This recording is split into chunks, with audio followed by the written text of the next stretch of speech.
किसी को भी शायद इतना यकीन नहीं है कि मैं ये कर सकती हूँ सिवाय मेरे। I had that believe in me कि हाँ मैं ये कर सकती हूँ। मेरा पहला इंटरव्यू क्रैक हो गया और उसके बाद दूसरी एयरलाइन में इंटरव्यू क्रैक हुआ और तीसरी एयरलाइन में क्रैक हुआ। ऐसे करके मेरे पास 3 ऑफर लेटर्स थे। नाउ इमेजिन अ पर्सन जो बहुत ऑर्डिनरी सी लड़की है and one day she wakes up and people call her and tell her that you are on the news.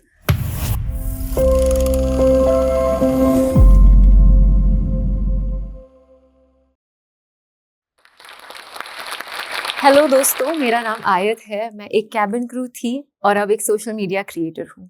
आज की वीडियो में हम बात करने वाले हैं कि मेरे जर्नी के बारे में कि मैं कैबिन क्रू कैसे बनी और अब यूट्यूब, इंस्टाग्राम पर अपना कंटेंट कैसे क्रिएट करती हूँ। तो अगर जर्नी की बात करें तो हम स्टोरी टाइम में चलते हैं। मैं बहुत छोटी थी। आई थिंक मेरी पहली फ्लाइट जब मैंने ली थी तब मैं 8 साल की थी और पहली बार जब मैंने कैबिन क्रू को अपनी लाइफ में देखा, I was flying from Mumbai to Kashmir और मुझे लगा ये परियां कौन है ये एलिगेंट, पॉइज्ड, वेल मैनर्ड, ये कुछ अलग है, ये हम जैसे नहीं है। Who are these girls?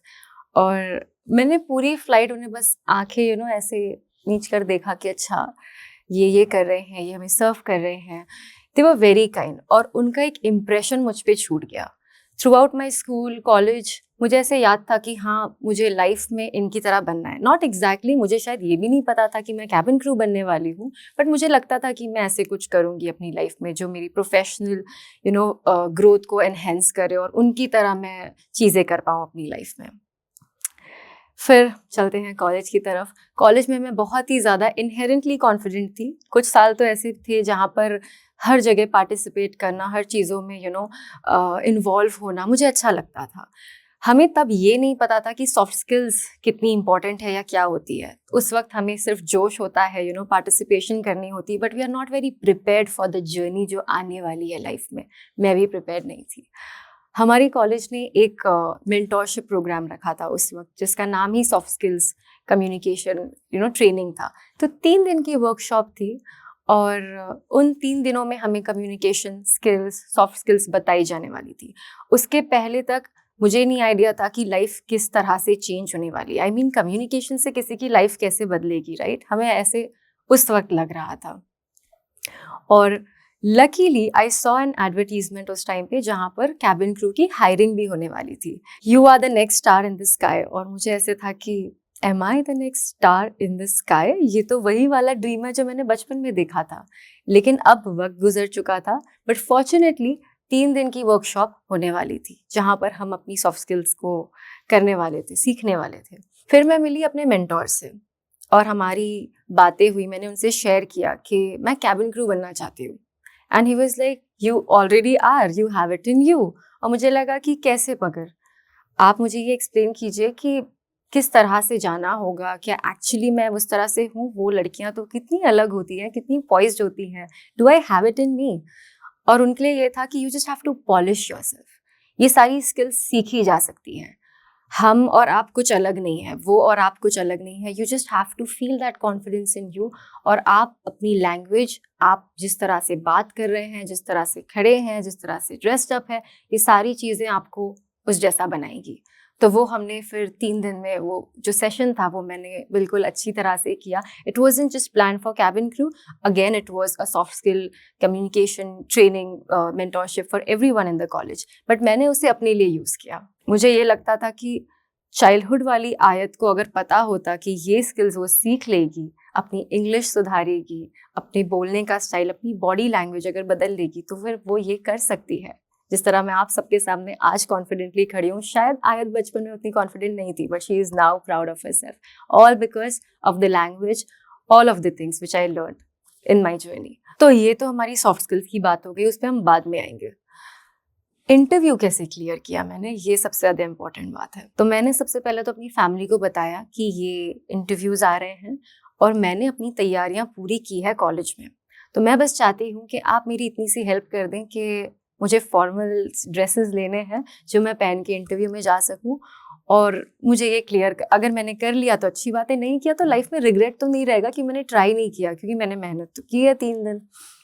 तो मेरे पापा ने मुझसे कहा कि ठीक है, अगर तुम्हें ये लगता है तुम्हें करना चाहिए तो तुम करो, क्योंकि मुझे नहीं लगता है कि अगर हम आज रोक देंगे तो कल हो सकता है तुम आकर के हमें बोलो कि मुझे ट्राई करने का भी मौका नहीं दिया आपने, तो ठीक है आप जाकर ट्राई करो। बट मुझे पता था अंदर से कि किसी को भी शायद इतना यकीन नहीं है कि मैं ये कर सकती हूँ सिवाय मेरे। I had that believe in me कि हाँ मैं ये कर सकती हूँ। उसके बाद 3 से 4 एयरलाइंस थी उस वक्त जो हायर कर रही थी। मैंने पहले एक इंटरव्यू के लिए प्रिपेयर किया था, और प्रिपरेशन जो हमारी थी, हम बहुत ज़्यादा मॉक इंटरव्यूज़ प्रिपेयर कर रहे थे। हम वो सारी चीज़ें कर रहे थे जो उस पॉइंट पे अगर कोई ऐसे क्वेश्चंस मुझे पूछे जाएंगे जो कुछ भी मेरी जो सॉफ्ट स्किल्स थी, तो अब वहाँ पर हम मॉक इंटरव्यूज़ को लेकर ज़्यादा हेल्प कर रहे थे। और कुछ टेक्निक्स थी जिनके डिटेल में मैं बाद में जाऊँगी। ऐसे करते हुए मैंने ये डिसाइड सबसे पहले कर लिया कि अगर मैं पहले इंटरव्यू में जाती हूँ तो मैं पहले ही अपने आप को ऐसे माइंड में बोल दूंगी कि यहाँ तो रिजेक्ट होना है, सो दैट मुझसे वो वेट ही चला जाए कि मुझे वो फेलियर का डर ही ना रहे। और मैंने अपना पहला इंटरव्यू दिया। You will not believe me, जब मैं फर्स्ट इंटरव्यू के लिए गई, लिटरली मैंने उस इंटरव्यू में सिर्फ स्माइल किया था क्योंकि मैं ब्लैंक थी, और मैंने अपने आप को बोला था कि आज ये सिर्फ वार्म अप है, आज हम सीखेंगे कि इंटरव्यू में एक्चुअली जाकर क्या होता है। क्योंकि मुझे नहीं पता था, किसी को नहीं पता होता है कि क्या होने वाला होता है। आप कितने भी मॉक इंटरव्यूज कर लो, कुछ भी कर लो, लेकिन इंटरव्यू के दिन आपको हेसिटेशन होती है, आपको नहीं समझ आता है कि क्या बोलना है। लेकिन अगर आप उसको पहले प्रिपेयर कर लो कि जो होगा उसके बाद तो इंटरव्यू है, मैं कर सकती हूँ, और भी एयरलाइंस है, तो फिर मैंने दूसरी एयरलाइन में दूसरा इंटरव्यू दिया। और वो interview to my surprise went really good. मेरा पहला इंटरव्यू क्रैक हो गया, और उसके बाद दूसरी एयरलाइन में इंटरव्यू क्रैक हुआ, और तीसरी एयरलाइन में क्रैक हुआ। ऐसे करके मेरे पास 3 ऑफर लेटर्स थे, and I had to choose between them. और मेरी फैमिली के लिए ये थोड़ा सा शॉकिंग था और सरप्राइजिंग भी, कि हमें तो लग रहा था तुम नहीं कर पाओगे और तुमने कर लिया है, और तुम्हारे पास अब ऑप्शंस है। अब सोचो ये ऐसे हुआ कैसे। उस इंटरव्यूज में मैंने ऐसा क्या बोला जो लोगों को लगा कि ये सबसे अलग है, या इसे सिलेक्ट कर सकते हैं। अगर पहले राउंड में 10 लड़कियां बैठी हैं तो उसमें से एक लड़की क्यों सिलेक्ट हो रही है, मैं क्यों वो पहली लड़की बन पाई। आप सोचिए थोड़ा सा, क्या ये सिर्फ कपड़े थे, या सिर्फ अच्छी इंग्लिश थी, या सिर्फ बॉडी लैंग्वेज थी? नहीं, राइट। ये सारी वो चीजें थी जो एक साथ आई वहां पर, कि मैं कैसे गई, मैंने कैसे किस तरह से लोगों से बातें की, वहाँ के staff, right from the entry, यानी कि अगर हमारी जो भी जगह पर इंटरव्यू कंडक्ट हो रही है वहाँ पर जो लोग मौजूद हैं, मैं उनसे किस तरह से बात कर रही हूँ, किस तरह से उन्हें ग्रीट कर रही हूँ, किस तरह से लोग मुझसे मिल रहे हैं। इंटरव्यू रूम में तो हम बहुत बाद में पहुंचते हैं, पहले हमारी जो प्रोफाइलिंग होती है वो तो लोग हमें पहले ही देखते हैं, आप किस तरह से ग्रीट कर रही हैं। और क्योंकि इंग्लिश इज अ लैंग्वेज जो यूनिवर्सली स्पोकन है, तो लोगों को समझने के लिए आसानी होती है। वो एक लैंग्वेज है जो आपकी ज़रूरत है ताकि आप किसी से बात कर सके, ताकि आप इंटरनेशनली जाएं तो अगर वो हिंदी नहीं बोल सकते हैं तो आप उनकी बात को समझ सके, राइट। तो सबसे पहले अपने माइंड में से जब ये मैंने डर निकाल लिया कि ये सारे जो बॉन्डेजेस है वो मेरे नहीं है, ये मैं नहीं हूँ, ये लैंग्वेज मैं नहीं हूँ, पर मुझे बोलना आना ज़रूरी है।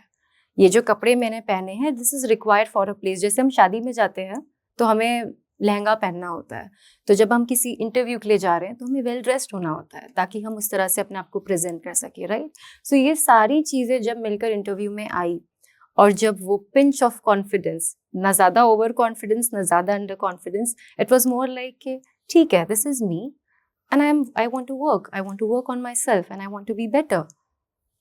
और वो चीज again and again and again and again makes you better. But it was that belief in myself कि नहीं, मैं ये करूँगी। अगर ये मुश्किल है तो क्या हुआ, ग्रामर है तो क्या हुआ, ये सेंटेंसेस कैसे फॉर्म होंगे। कुछ ऐसी बातें थी जो मेरे लिए शायद बहुत डिफिकल्ट थी उस वक्त, लेकिन अपने आप से कॉन्स्टेंटली मैं बात करती रहती थी कि ठीक है, fake it till you make it. किसी को क्या पता कि हम अंदर से कितने डरे हुए हैं, हमें पता है, ठीक है, इट्स फाइन, वो नेचुरल है। अगर वो नहीं हो रहा है इसका मतलब कुछ प्रॉब्लम है। तो इंग्लिश बोलने से पहले जो हम डरते हैं, उस डर के साथ पहले तो दोस्ती कर लो कि मैं किस चीज़ से डर रही हूँ, किसी स्टैंडर्ड से, लोगों की बातों से, कि मैंने अगर गलत बोल दिया तो लोग, इंटरव्यूअर मुझे जज करने लग जाएगा। तो ये सारे डर को छोड़ने के बाद I cleared my interviews, and then I went back to my father and I told him कि अब आप बताइए कौन सी एयरलाइंस में जाना चाहिए। और तब वो भी थोड़े से बड़े हुए, and it change for them, something change for them. They were like ठीक है, अब आप अपनी चॉइसेस बना सकते हैं। अब बात करते हैं सॉफ्ट स्किल्स की। क्या सीखा था मैंने ऐसा जिस चीज़ ने मुझे हेल्प किया, क्या प्रैक्टिस कर रही थी मैं। तो ग्रामर, इंग्लिश इज़ फाइन, लेकिन वो लिखने तक सीमित नहीं रहती है। हमें तो बोलना होता है, राइट? कितने ऐसे लोग होते हैं हम जहाँ पर हम लिख अच्छे से लेते हैं, समझ अच्छे से लेते हैं, लेकिन बोलते वक़्त हमें डर लगता है।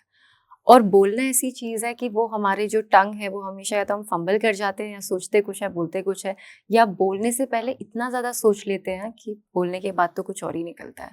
तो मेरी सबसे पहली टेक्निक थी जिसने मुझे बहुत हेल्प किया है, वो थी मिरर टेक्निक। मिरर टेक्निक में हम क्या करते हैं, एक मिरर के सामने खड़े होकर बात करते हैं, बस इतना ही नहीं, हम खुद के क्रिटिक बन जाते हैं सबसे पहले कि देखो मैं इंटरव्यूअर हूँ और मैं ही इंटरव्यूई हूँ। मतलब हम दोनों रोल्स खुद कर रहे हैं। तो ये जो रोल प्ले हम जब क्रिएट करते हैं तो एक आप अपने लिए स्क्रिप्ट बना सकते हो। जैसे मैं करती थी कि मैं अपने आप बोलती थी ठीक है, अब मैं एक I used to pretend like मैं अब एक बॉस हूँ, और अगर मेरे सामने एक एम्प्लॉय आ रहा है तो मैं उसमें क्या क्वालिटीज़ देखना चाहूँगी, किस तरह का कॉन्फिडेंस, और फिर मैं माइंड में वो रोल प्ले शिफ्ट करती थी कि अच्छा मैं इस तरह से जाऊँगी। तो जब मैं बात कर रही होती थी तो वो कांस्टेंट शिफ्ट से मेरे अंदर का हेसिटेशन सबसे पहले निकलता था। और यहाँ पे कोई हंसने के लिए भी नहीं है, ना घर वाले हैं ना फैमिली है। उस टाइम पे तो यूट्यूब और ये सारी चीज़ें शुरू ही हो रही थी, so it was more that mentorship help me, क्योंकि हम मॉक इंटरव्यूज़ कर रहे होते थे, हम एक दूसरे से बातें कर रहे होते थे। तो हमें जो हेसिटेशन जो थी वो निकल चुकी थी। क्या पूछा जाएगा, जो माइंड में सारे ही क्वेश्चंस होते थे वो हम नोट करके रख लेते थे कि अगर ये पूछेंगे तो ये। लेकिन फिर भी ऐसा होता था कि लोग बोलते थे कि यार हमने भी वही क्वेश्चंस प्रिपेयर किए जो आपने किए, फिर हम क्यों नहीं क्लियर कर पाए। तो क्या होता है कि अगर हम रट लेंगे तो हम भूल जाएंगे उस पॉइंट पे कि क्या बोलना था। तो समझना भी उतना ही ज़रूरी है, राइट? तो क्वेश्चन एंड आंसर जब आप प्रिपेयर करते हो इंटरव्यू के लिए, इट्स वेरी इंपॉर्टेंट कि आप एज एन जो बैठा हुआ है सीट पे आपके ऑपोजिट में, उसकी साइकोलॉजी समझो कि वो क्यों आपको हायर करना चाहता है, उसकी क्या प्रॉब्लम है और आप उसको कैसे सॉल्व करोगे। और उतनी इन्फॉर्मेशन जब आप अपने लिए समझ लेते हो तब आप अपनी सेंटेंसेस फ्रेम कर सकते हो। आपको ज़रूरत है ही नहीं कि आप बैठ कर के लिखें बहुत सारा कि ये पूछेंगे तो मैं ये बोलूँगी, फिर वहाँ जाके तो फंबल हो जाएगा, राइट? सो इंटरव्यू में आप अपनी मिरर टेक्निक्स के साथ रोल प्लेस कीजिए, उसके बाद में आप अपनी इन्फॉर्मेशन अच्छी तरह से लीजिए। जिस भी एयरलाइंस के लिए आप जा रहे हैं, आप अपने आप को वो सारी नॉलेज दें जो आपको पूछा जा सकता है। And there is another very important resource जो है चैट जीपीटी। ये उन सारे लोगों के लिए एक फ्री रिसोर्स है अब, जहाँ पर वो बैठकर अपने आप को ट्यूटर कर सकते हैं। तो इमेजिन, आपको जेन्युइनली किसी और चीज़ की ज़रूरत नहीं, आपको बस अपने कॉन्फिडेंस की, थोड़ा सा हार्ड वर्क, थोड़ी सी मेहनत करने की ज़रूरत है। तो सिर्फ कैबिन क्रू जर्नी तक ही सफ़र नहीं था, बहुत सारी चीज़ें थी जो बैकग्राउंड में चल रही थी। कैबिन क्रू तो मेरे बचपन का सपना था। उसके अलावा I always love to act. तो 2016-17 में मैं अपनी छोटी-छोटी सी क्लिप्स बनाती थी जिनमें मैं एक्ट कर रही होती थी। पता नहीं था कहाँ पोस्ट करना है, क्या प्लेटफ़ॉर्म है, तो मैं मोबाइल फ़ोन में रिकॉर्ड करती थी, कुछ-कुछ एडिटर से एडिट करती थी। कट ट्रिम ये करते-करते पता ही नहीं चला कि कब 2018 आया, कब 19 आया, कब हम और एडिटिंग के बारे में सीखने लगे, कब हमारे पास वीडियो पोस्ट करने का प्लेटफ़ॉर्म आ चुका था और चीज़ें बदलने लगी। और ये जो शिफ्ट था, यूट्यूब मेरे लिए पिक्चर में तब तक था नहीं। 2018 में मुझे रियलाइज़ हुआ कि अच्छा, यूट्यूब पे मैं क्यों नहीं पोस्ट कर रही हूँ, ये तो शॉर्ट फॉर्म है, क्यों ना मैं थोड़ा सा लॉन्ग फॉर्म ट्राई करूँ। And then it started off. तो कैबिन क्रू करते करते करते one fine day during lockdown, I think lockdown just खुला ही था और हम कोविड में फ्लाई कर रहे थे, and I was one of the cabin crew members जो वंदे भारत मिशन कर रहे थे। हम सारी स्ट्रैंडेड पैसेंजर्स को वापस इंडिया लेकर आ रहे थे। Very proud moment for me. और पूरे टाइम पीपीई में रहते हुए मुझे ऐसे लगता था कि ठीक है, अगर हम इस मोमेंट को भी इंजॉय करें, क्योंकि उस वक्त हमारे डॉक्टर्स और nurses, if you remember, videos बनाते थे, तो मैं काफ़ी इंस्पायर हो गई उनसे। मुझे लगा कि हम ऐसे ही लैंड हुए थे कहीं पर हैदराबाद में और हमारे पास 2 घंटे का टाइम था, तो मैंने कहा चलो ठीक है, कुछ वीडियो बनाते हैं। और अगेन आई टेल यू, ये कुछ ऐसे प्लान नहीं था। I was just being my self because I like doing something and I did something. मैंने एक वीडियो शूट किया जो मुझे बहुत अच्छा लगता था। अब मुझे लैंग्वेजेस बहुत पसंद है, तो उस वक्त I was listening to this Sri Lankan song जो कि मुझे याद हो गया था, इतना मैंने सुन लिया था। And I told one of my staff to shoot. और ऐसे हुआ कि मैंने उन्हें बोला कि आप ये वीडियो निकाल सकते हैं प्लीज़। उन्होंने एक टेक लिया, मैंने परफॉर्म किया और उसके बाद इट वॉज लाइक अरे we have to go. And I did not even check that video.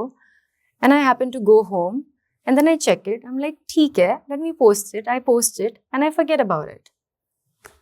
और फिर 6 दिन के बाद, ऑलमोस्ट 4 से 5 दिन के बाद, आई रिमेम्बर इंस्टाग्राम मैंने खोला, क्योंकि मैं बैक टू बैक फ्लाइट्स पर थी, मुझे नहीं याद था कि मैंने कोई वीडियो पोस्ट किया।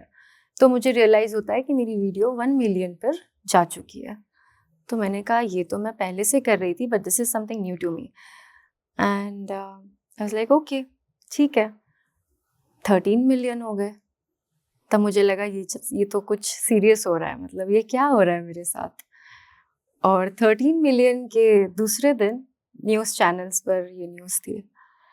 नाउ इमेजिन अ पर्सन जो बहुत ऑर्डिनरी सी लड़की है, नॉर्मल लाइफ जी रही है, कंटेंट अपने आप के लिए कर रही है, उसे नहीं पता है कि करियर क्या है, एक्टिंग क्या है, मोनेटाइजेशन क्या है, nothing. She is just been herself and one day she wakes up and people call her and tell her that you are on the news, आप आर्टिकल्स में हो। And I was like okay, कुछ तो बदला। यानी वो जो 5 साल का सफ़र था, अब वहाँ से एक स्टेप अप हो रहा है। Life is trying to guide me to something else. और उसके बाद में मैंने फिर जब अपना जर्नी कंटेंट क्रिएशन में शुरू किया, तो ये वर्ड जो अब मैं यूज़ कर रही हूँ, कंटेंट क्रिएशन, तब मुझे मिला। तब इन्फ्लुएंसर्स और सोशल मीडिया क्रिएटर्स आ गए मार्केट में। एंड आई वाज लाइक कि ठीक है, अच्छा है, अब मुझे एक प्लेटफॉर्म मिल चुका है, अब मेरे पास एक ऑडियंस है, अब मैं उनसे बातें कर सकती हूँ। तो जो कुछ भी मैंने अपनी स्किल सेट्स पहले सीखे थे, अब वो मुझे हेल्प कर रही थी अपनी वीडियो क्रिएशन जर्नी में। तो जब भी मैं कोई वीडियो पोस्ट कर रही होती थी, तो लोग, सबसे पहली चीज़ जो मुझे, literally I used to get on calls के आप बात बहुत अच्छे से करते हैं मैम, हमें याद रहता है। तो क्यों उन्हें वो बातें याद रहती है, या क्यों उन्हें वो बिहेवियर या वो टोन पसंद है? बिकॉज समवेयर जो कुछ भी मैंने सीखा लाइफ में कम्युनिकेशन को लेकर, अपनी बॉडी लैंग्वेज को लेकर, मुझे एक चीज़ समझ में आ गई कि किसी से भी आप मिलते हैं, उसे ये नहीं याद रहेगा कि क्या आपने एग्जैक्टली बोला, बट उसे ये याद रहेगा आपने उसे कैसे फील करवाया। तो मेरी कोशिश ये होती है जब भी हम किसी से मिले, तो उन्हें वो एक सॉफ्टनेस याद रहे कि हाँ, कुछ तो बात थी। हमारी बॉडी लैंग्वेज उस लेवल तक जाती है जहाँ पर लोग हमें रूड भी समझ सकते हैं, लोग हमें अच्छा भी समझ सकते हैं, तो वो कंट्रोल्स हमारे पास है।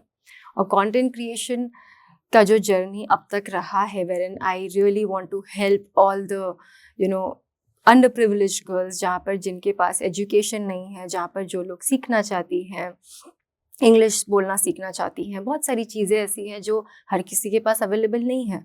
तो मेरी कोशिश ये होती है कि मैं अपने कंटेंट के ज़रिए उनकी मदद कर सकूं, उनके साथ 1-on-1 कॉल ले सकूं फ्री ऑफ कॉस्ट, ताकि उनके ऊपर ये बर्डन ना आए। क्योंकि अक्सर वो लड़कियां जो सपने देख रही होती है, उनके लिए बहुत सारी मुश्किलें होती है। ज़रूरी नहीं है कि आपके लिए लोग प्रॉब्लम हो, किसी के लिए फाइनेंशियल प्रॉब्लम्स हो सकती हैं, किसी के लिए एजुकेशन प्रॉब्लम हो सकती है, but you can't stop dreaming. Trust me, अगर आपको यकीन है कि मुझे ये चीज़ करनी है, तो आप ठान लो, आपको कोई चीज़ रोकने नहीं वाली है।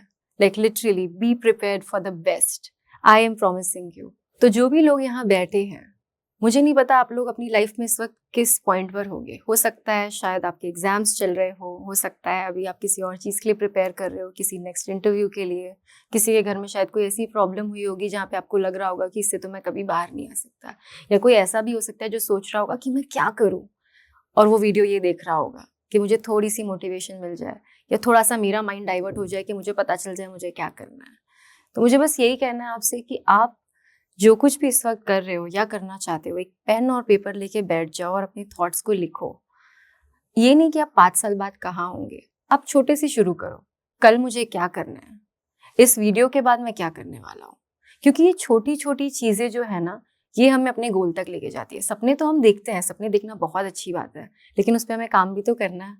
हम कब तक सिर्फ सुनेंगे, हमें एक्शन भी तो लेना होगा, राइट? तो बहुत बहुत शुक्रिया यहाँ पर आने के लिए, मुझसे बात करने के लिए। मैं उम्मीद करती हूँ आपको थोड़ी सी तो आशा मिली होगी, थोड़ी सी उम्मीद मिली होगी, थोड़ा सा सुकून आया होगा, आपको लग रहा होगा कि ज़िंदगी इतनी भी बुरी नहीं है, इतनी भी मुश्किल नहीं है, और चीज़ें सीखी जा सकती हैं। जब तक हम अपने आप को सुन रहे हैं, हम अपना काम खुद कर सकते हैं।